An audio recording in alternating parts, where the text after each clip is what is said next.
ప్రయాణాలతో తోడై ఉన్నారు, పరిచయాలతో తోడై ఉన్నారు. మీరు మౌనం ఉంటే మేము తట్టుకోలేము ప్రభు. మీరు మౌనం వద్దునైనా మాపై ఏ తుఫాన్లో వచ్చి గద్దించువాడా, ఏ పరిస్థితుల్లో సమాజం నెట్టి వేసిన రాళ్ళ తీసినా నేనున్నాను నీ పక్షమని పాపాతుల స్త్రీని ఆదుకుని సరిచేసిన వాడు. స్తోత్రం. కొద్ది మాటలు మాతో మాట్లాడి దాసురాలు విత్తనాలు ఫలింపచేయండి. ఏసునామం వేడుకొచ్చున్నాం తండ్రి. దయచేసి ముందు కూర్చుందాం. దయచేసి ముందు అందరూ పెంచుకుంటారు. ప్రభునామ చేరిన మీ అందరికీ వందనాలు, శుభాలు తెలియజేసిన క్రైస్తవ మీడియా వారికి, సేవకులకి ఈ ఉదయకాలంలో లెంట్లోని 5వ వారం మనం ఉన్నాం. ఒక్కొక్క వారానికి ఒక పేరు ఉంది. ఈరోజు 5వ వారం పేరు జూడికా అంటారు. లెంట్లో తీర్పుని అర్థం. శ్రమ వారం ఈ రోజున. ఈ శ్రమ వారం అనగా యేసు ప్రభు ఇక వచ్చే వారము ఊరేగింపుతో జయోత్సాహంతో యెరూషలేము ప్రవేశించే వారం. ఆ తర్వాత పునరుద్ధానం. కానీ శ్రమంలో ఇది చివరి వారం. అందుకని లెంట్లోని 5 వారాలు అనుకుంటాయి. మొదటి వారము చిగురు, 2వ వారము పూత, 3వ నేనే చెప్పాను, మీరు చెప్పకూడదు. చిగురు వీడియో వాళ్ళు రోజు చెప్తున్నారు, మీ వాళ్ళు కలిసి చక్కగా చెప్తున్నారు, పెద్దగా చదువుతున్నారు కూడా చెప్తున్నారు. చిగురు, పూత, పిందె, కాయ, చివరి దశకు వచ్చాం. ఈ చివరి దశలో శ్రమలలో నుంచి దేవుడు విడుదల ఉండడానికి ఆశీర్వాద సమయానికి మనం వచ్చాం. కాబట్టి ఇప్పుడు వాళ్ళకి అమ్మగారి ద్వారా ఆయనకి 3వ కీర్తన చేశాం. చదవని వాక్య భాగం నుండి పరిశుద్ధ యోహాను వార్త 8వ అధ్యాయము 47వ వచనం. దేవుని సంబంధి అయిన వాడు దేవుని మాటలు వినును.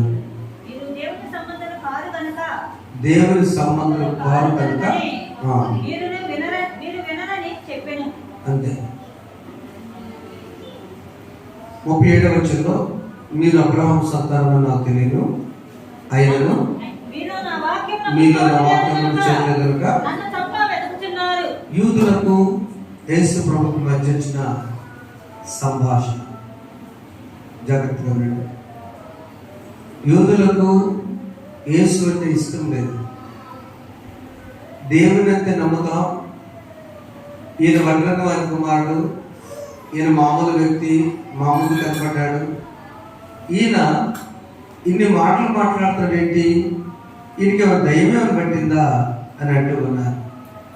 మీరు దేవుని సంబంధులు కాదు కాదని మీరు చెప్పినందుకు 48వ వచనంలో యూదులు ఏమంటారంటే, నీవు సమరుడవు, దయ్యం పట్టేవాడు అని మేము చెప్పమాట సరైనది ఆయనతో చెప్పారు.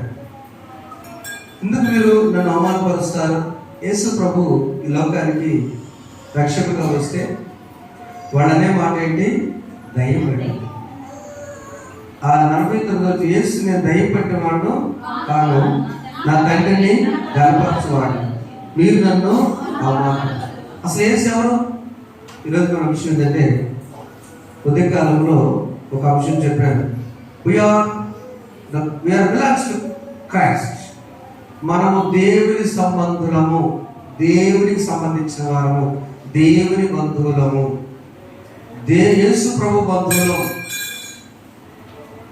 అని చెప్పుకోవడానికి దేవుని సంబంధులు ఏం చేయాలో చెప్తున్నారు. దేవుని సంబంధులు అయితే 3 పనులు చేయాలి. మొదటిది లిజన్, ఆయన మాటలు వినాలి. వినాలా, గ్రహించాలా? ఇది గ్రహించాలి. వెంటనే చర్చిలో మైకులు వినపడుతున్నా, దాన్ని గ్రహించవచ్చా? నేను నా ఏకాగ్రత పెట్టొచ్చా? ఫ్యాన్ సౌండ్ వినపడుతున్నాయి, చిన్నపిల్లలు ఆడుకుంటూ వాళ్ళ మాటలు వినపడుతున్నాయి. వాటిని లక్ష్యం పెట్టకూడదు. నేను చెప్పాను కదా, అమ్మగారు లుది అమ్మ కష్టపడి పనిచేస్తుంది, దైవభక్తి కలిసి. 3వది ఏకాగ్రతతో వాక్యం ఉంటుంది, లక్ష్యం వచ్చింది. అంటే ఏకాగ్రతతో వాక్యం వింటూ కాదు, అది నా మనసులోనికి ఎన్ని మధ్యలో అవాంతరాలు వచ్చినా చేరాలి. ఆ చేరాలంటేనే దేవుని మాట విన్నట్టు దాన్ని జరిగించాలి, క్రియ రూపంలో జరిగించాలి. యేసు ప్రభు బంధువులుగా మనం ఉండాలంటే మొట్టమొదటి ఆయన మాటలు వినాలి. రెండవది ఆయన మాటల ప్రకారం వింట మాత్రమే కాదు, కానీ ప్రవర్తించాలి. యాకోబు పత్రిక 1:22 మనం చూస్తే, యూదులు అక్కడ ఆయన మాట వినలేదు, నమ్ముటలేదు, ప్రవర్తించలేదు. మీరు వినువారు మాత్రమే, మిమ్మును మీరు మోసపుచ్చుకొనకుండా వాక్య ప్రకారము ప్రవర్తించువారినై ఉండండి. Not only hear and listen, but also be doers. Be doers. ఒకసారి నా వైపు చూడండి.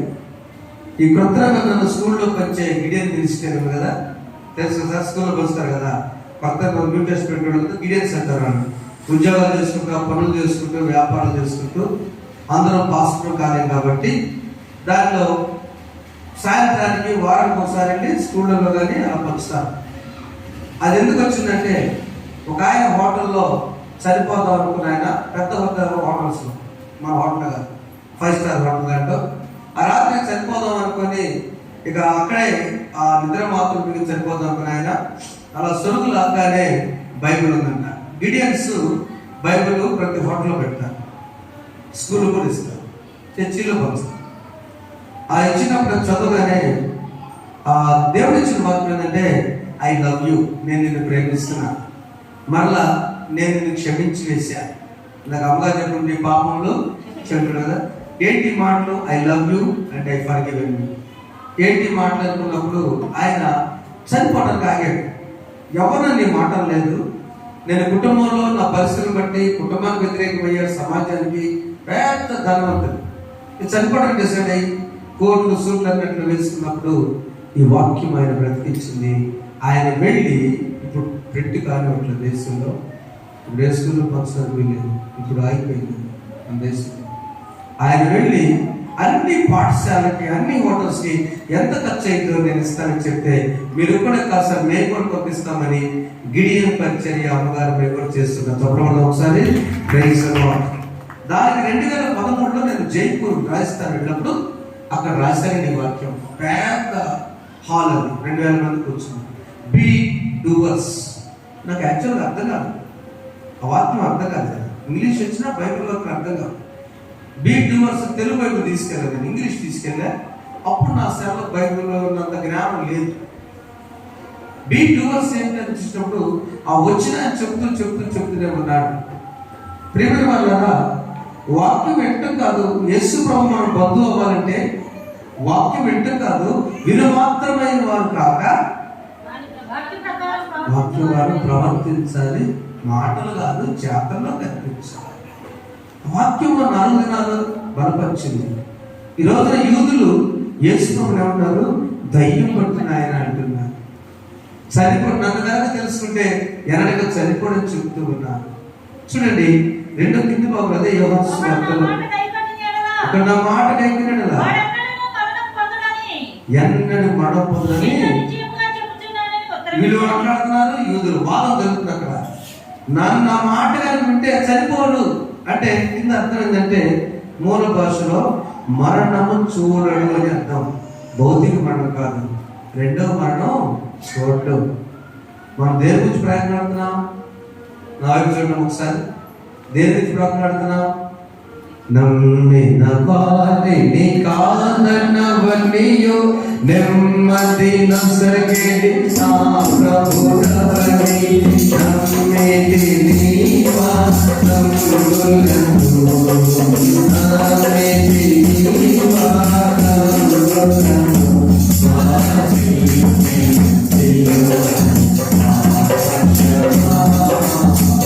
ఈ లోకంలో మరణించవచ్చు కానీ, ఈ లోకంలో ఎవరైనా మరణించవచ్చు కానీ రెండో మరణానికి నేను గురి కాకూడదు.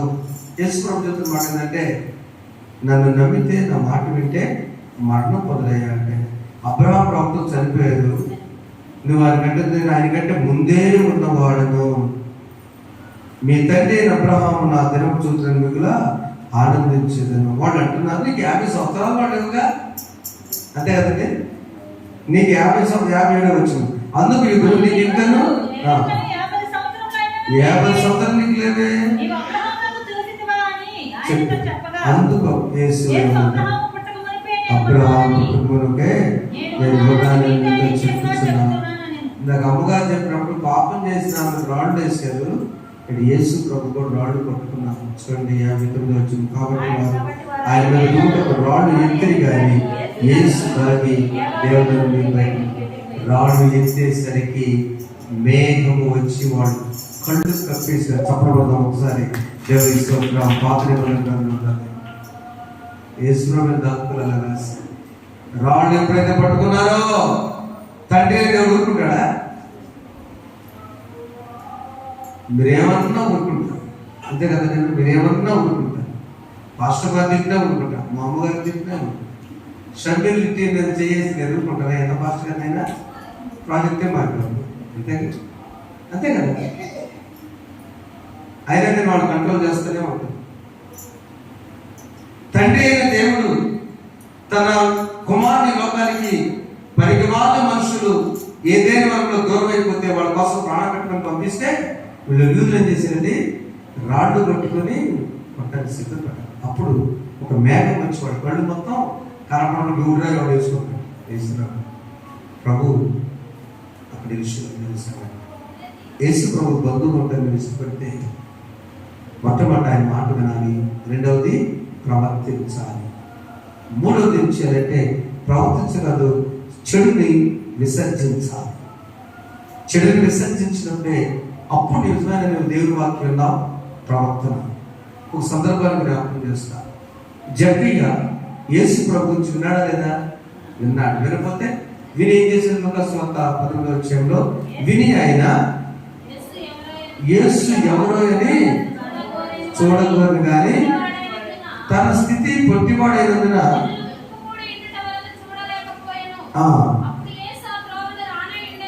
కనుక ముందుగా పరుగెత్తి ఆయన చూసినట్టుగా ఏడి చెట్టెక్కాను.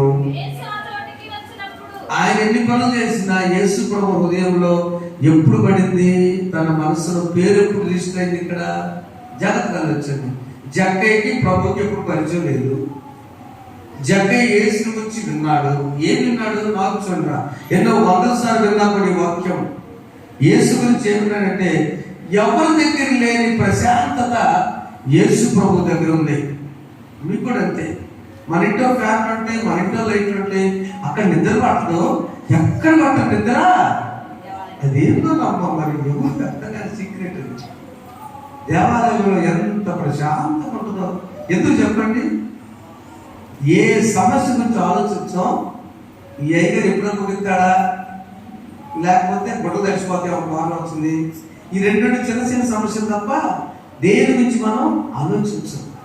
ఈ జక్కయ్యకి వచ్చిన సమస్య, నేను ఇంత సంపాదించాను కానీ నాకు మనశ్శాంతి లేదు.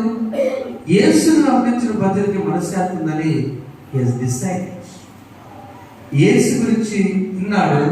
2 చూడటానికి వచ్చాడు, గ్రహించాడు, యేసును సృష్టించాడు, పరిగెత్తుకుని చెట్టెక్కాడు. ప్రభు ఏం చేశాడంటే జక్కయ్య త్వరగా దిగమన్నాడు. రెండవది మీ ఇంటికి వెళ్దాం కదా అన్నాడు. సంతోషముతో యేసుని చేర్చుకుంటారు. 7వ వచనం మనకు కావాల్సిన అంశం. అందరూ చూచి ఈ యూదులంతా కూడా ఎప్పుడైనా పాపి అయిన మనుషులంతా బద్దలు సదుకు ఈ మాట కంటే జక్కయ్య మారిపోయింది. నా వల్ల నా యేసయ్య మాట్లాడుతున్నాడు. జాగ్రత్తగా వచ్చండి. అవునా? నా వలన యేసు మాట్లాడుతున్నాడు. నేను పాపిని దేన్ని బట్టి?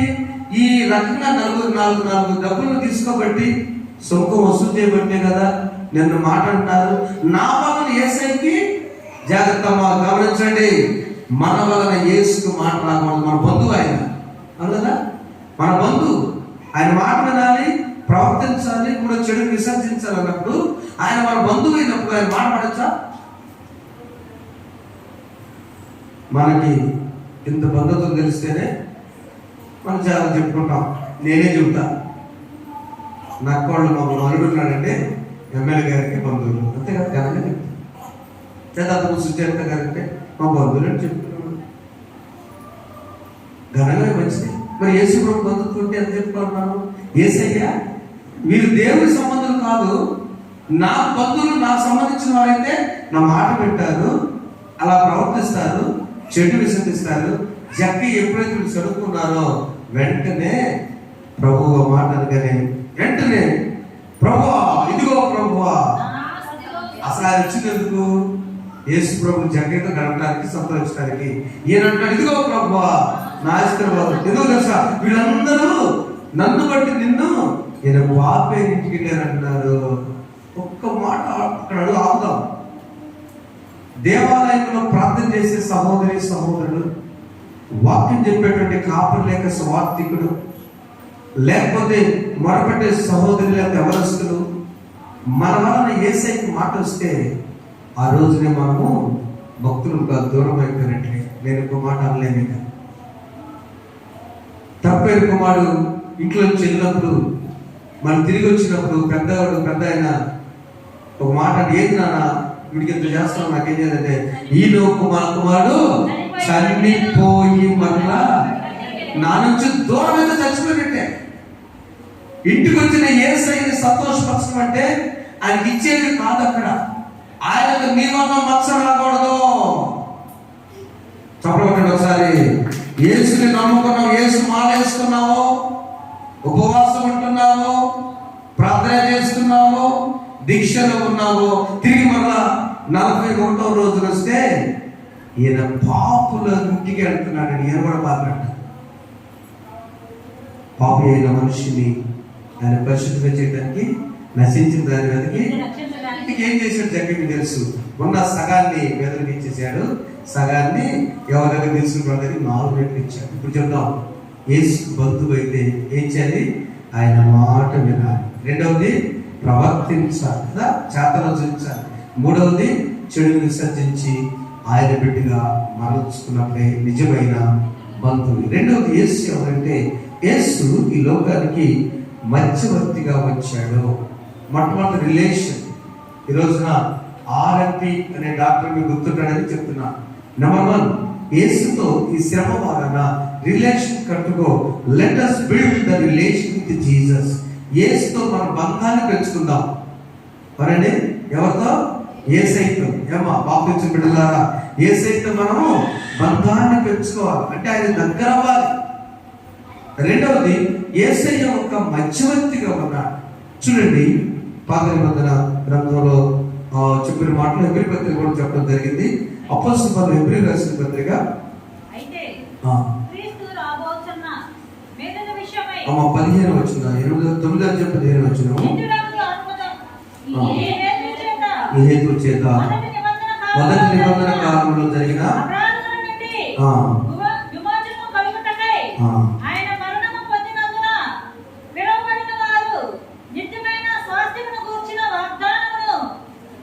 నిమిత్తము క్రొత్త నిబంధనకు మధ్యవర్తి అయి ఉన్నాడు.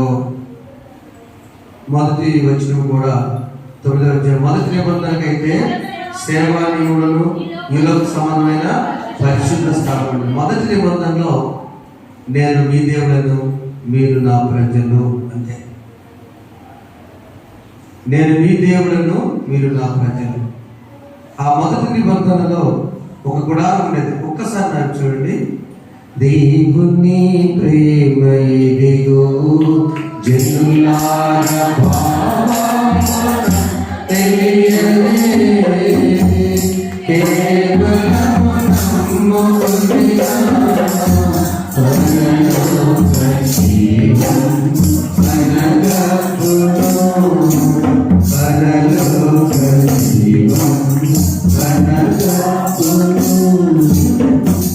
దేవాలయంలో ఆ రోజు యాజకుడు పరిశుద్ధ స్థలము, అతి పరిశుద్ధ స్థలము, ఆవులు అని కూడా ఉంటాయి. అమ్మ వినపడుతుందా? మీకోసం బాక్స్ అక్కడికి.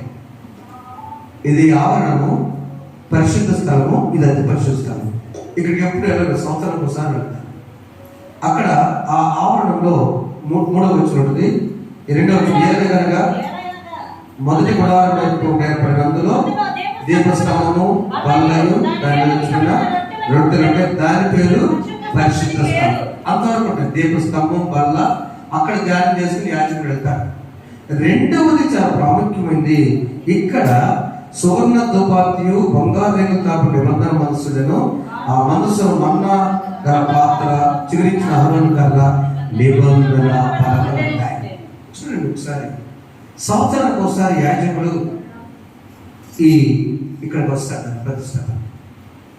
మనం కట్టేటువంటి మధ్య నూతన గారు చేసే అంటే ఆర్సిఎం ఫాదర్కి అయితే ఇది తాడలేదు కనుక ఇది యాజకుడు సంవత్సరానికి ఒకసారి లోపలికి వెళ్ళినప్పుడు సంఘం అంతా బయట ఉండి ప్రార్థన చేస్తారు.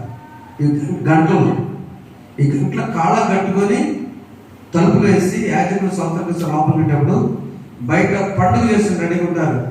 యాజకుడు సౌండ్ వస్తుంటే బ్రతికినట్టు, ఆ సౌండ్ గజ్జి రాయినట్టు చనిపోయినట్టు, ఆ తాడు బయట ఉంటుంది, ఒక తాడు, ఆ తాడుతో లాగేస్తారు. ఇది పాత నిబంధన సిద్ధాంతం. సంవత్సరానికి ఒకసారి వచ్చి ఆ ప్రధాన యాజకుడు నెంబర్ 1 ఈజ్ ద రిలేటివ్, యేసు ప్రభు మనకి బంధువు. నెంబర్ 2 మీడియేటర్, ఆయన మధ్యవర్తి. నెంబర్ 3 ప్రైమ్ ప్రీస్ట్, ప్రధాన యాజకుడు మధ్యవర్తి, పాపాలను తీసుకుని. అందుకనే ఇక్కడ 7వ వచనంలో సంవత్సరం ఒకసారి మాత్రమే ప్రధాన యాజకుడు అక్కడే రక్తం చేత పట్టుకొని 2వ గుడారంలో ఆ రక్తం. ఇక ఆ రక్తం ముందు నేను ప్రధాన యాజకుడు ఈ లోకానికి వచ్చాను, యూదులు గ్రహించలేరేమో కానీ సర్వలోకము గ్రహిస్తారని యేసు ప్రభు ప్రధాన యాజకుడు గ్రహించారు. అర్థమైంది లేదు కానీ ఆయన పెద్ద పాస్టర్ గారు, పెద్ద యాజకుడు. నీ కోసం నా కోసం ఆయన పరిశుద్ధుడిగా, నిష్కల్మషుడు, నిర్దోషి, ఏ పాపము ఆయనలో లేకుండా పవిత్రుడుగా ఉన్నటువంటి వ్యక్తి. 7వ అధ్యాయం ఎబ్రీ పత్రిక 26వ వచనంలో రామగారు పాడతారు, పవిత్రుడు, నిర్దోషుడు, నిష్కల్మషుడై, పవిత్రుడు, నిర్దోషుడు, నిష్కల్మషుడై, ఏ పాపమును చేయగా ప్రత్యేకముగా యేసు ప్రభు జన్మలో ఏ దోషము లేదు, పరమాత్ముడే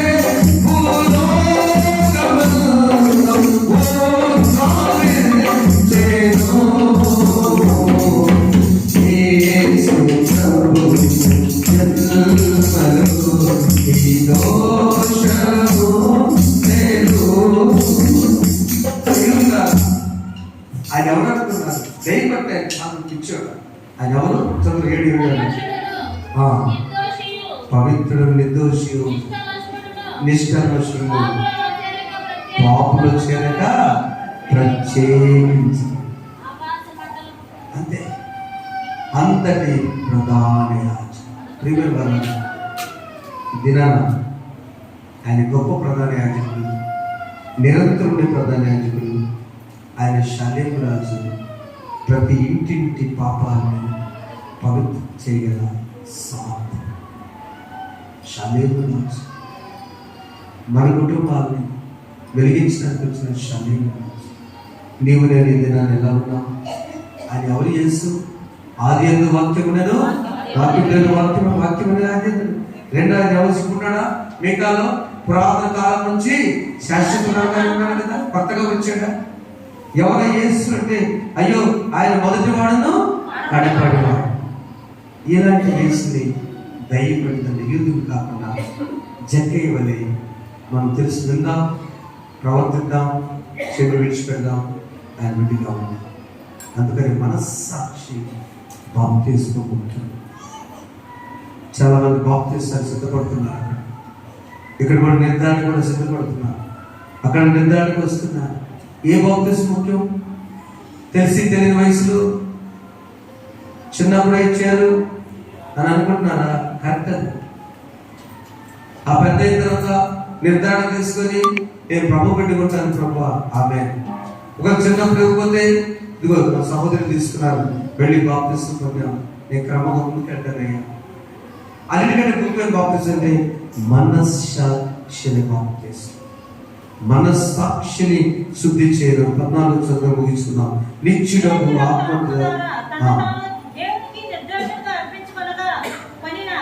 క్రీస్తు యొక్క రక్తము నిత్య క్రియలను విడిచి జీవముగా దేవుని సేవించుటకు మీ కాదు. కింద ఫుట్ నోట్ లో మన మనస్సాక్షి ఉంది కదా, మన మనస్సాక్షిని శుద్ధించి ఆయన ప్రధాన యాజకుడు. ఆ మనస్సాక్షితో ప్రభు దగ్గర ఉంటాం. ఇప్పుడు ప్రభు దగ్గర దూరం అవుతుంది, భయపడబాక. ప్రభు వల్ల పాల్గొన్న సోదరిలా చాలా మంది లేచి వెళ్ళిపోతున్నారు. ఎప్పుడైతే ప్రభు వల్ల పాల్గొంటావు? ఎప్పుడైతే నీకు అవకాశం? ఎంతకాలం అయితే నువ్వు ప్రభు నిన్ను క్షమించమని అడుగుతావు? ప్రతిరోజు 100 సార్లు స్నానం చేసిన సాయంత్రానికి దుమ్ము దులేగది శరీరం మన వల్ల కాదు. కానీ ఒక్కసారైనా నిష్కల్మషులని నీ రక్తములో నేను కడగొండి బంధువునవుతానయ్యా. I want to be as your relative, దేవుని సంబంధి. అంతేకాదు అక్కడ వీఆర్ బిలాంగ్స్ టు గాడ్.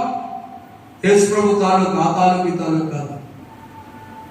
అంతేనా? యేసు ప్రభు తాలూకా, ఆ తాలూకా మన 5 ఏళ్ళు 10 ఏళ్ళ తర్వాత తీసుకోకుండా భయపడతారు. మళ్ళీ యేసు ప్రభు శాశ్వతమైన తాలూకా. వీఆర్ దేవుని సంబంధం. రెండవది, ఆయన మధ్యవర్తిగా ఉన్నాడు. నీకెందుకు భయం? ఆయన మధ్యవర్తిగా ఉన్నాడు. అడ్డుపడతాడు. తండ్రి మీరేం చేస్తున్నారు, వీరిని ఆయన అడ్డుపడతాడు, వచ్చి మీద పడతాడు. ఆయన మన పాపాలను కొట్టించుకున్నాడు. మూడవదికి ప్రధాన యాజకుడు మనం ఏం చెప్పినా ఆయన సంవత్సరాలకు ఒకసారి దోపు వేసినట్టుగా మనం చేసుకుంటాడు. జక్కయ్య తెలుసుకున్నాడు, జీవితాన్ని మార్చుకుంది. లూదియమ్మ తెలుసుకుంది, ఇంటినే మార్చుకుంది. ఆ పాపను సరే ఒక్క మాటతోనే తెలుసుకుంది. నీ పాప చేతులు వెళ్ళిపోయింది, నీవు నేను కూడా తెలుసుకున్నా. నా బంధువు యేసు నన్ను క్షమిస్తాడు. నా మనస్సాక్షితో నేను ప్రభు యేసు రక్తంలో నేను కడగొట్టి ప్రార్థన చేసుకున్నాను. అలా నటించే పరిస్థితులు మనం సాయం చేయలేదాక ఆమె నాకు లేచి ఉన్నాం. యేసు రక్తము రక్తము రక్తము, యేసు రక్తము రక్తము రక్తము, అమూల్యమైన రక్తము, నిష్కలంకమైన రక్తము, అమూల్యమైన రక్తము, నిష్కలంకమైన రక్తము, యేసు రక్తము రక్తము రక్తము, యేసు రక్తము రక్తము. ఆ పాటలో మనస్సాక్షిని శుద్ధి చేయును మన యేసయ్యా రక్తము, మనస్సాక్షిని శుద్ధి చేయును మన యేసయ్యా రక్తము, మన శిక్షను తొలగించెను,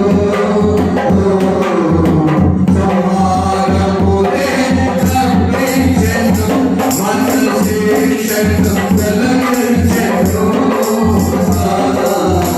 సంహారమునే తప్పించెను.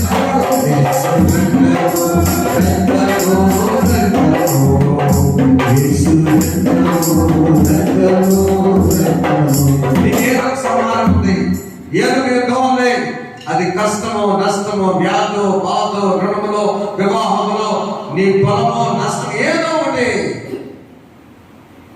సంహారం ఉన్నప్పుడు యేసు సంబంధించి బిడ్డగా ప్రార్థన చేసుకో. యేసు బిడ్డగా ఉంటే ఇష్టపడు, మధ్యవర్తిని నమ్ము. అప్పుడు చివరిగా ఆయన నీకు ప్రధాన యాజకుడిగా నన్ను పరిశుద్ధ స్థానానికి చేరుస్తా. ప్రార్థన చేసుకుంటాను. పరిశుద్ధ ఈ రక్తంలో కడగని బిడ్డగా, నిష్కలంకమైన రక్తంలో, గొర్రెపిల్ల రక్తంలో కడగని బిడ్డగా మేము ఒప్పుకుంటున్నాం. నీ బంధువుల్లో చెప్పుకుంటాం ప్రభావ, వీఆర్ రిలేటివ్స్ సంబంధించి నువ్వు మా మధ్యవర్తిలో నమ్ముతావు. జక్కయ్య పాపానికి జక్కయ్యకి మధ్య యేసు ప్రభు పాపాలు తొలగించాడు. పాపైన మనుషులని ఈ సమాజం అంటే తీసివేసుకున్నాడు. పరిశుద్ధిగా ప్రధాన యాజకుడు ఇంటికి వచ్చాడు, స్వీకరించాడు ప్రభు. మేము కూడా స్వీకరించాలని నుంచి యేసునామములో కూర్చున్నాం తండ్రి. ఆమె సమస్త జ్ఞానం ఇచ్చే దేవుని స్వామి ప్రభు యేసుక్రీస్తు మీ తలపులు కావాలను కాక. నీకు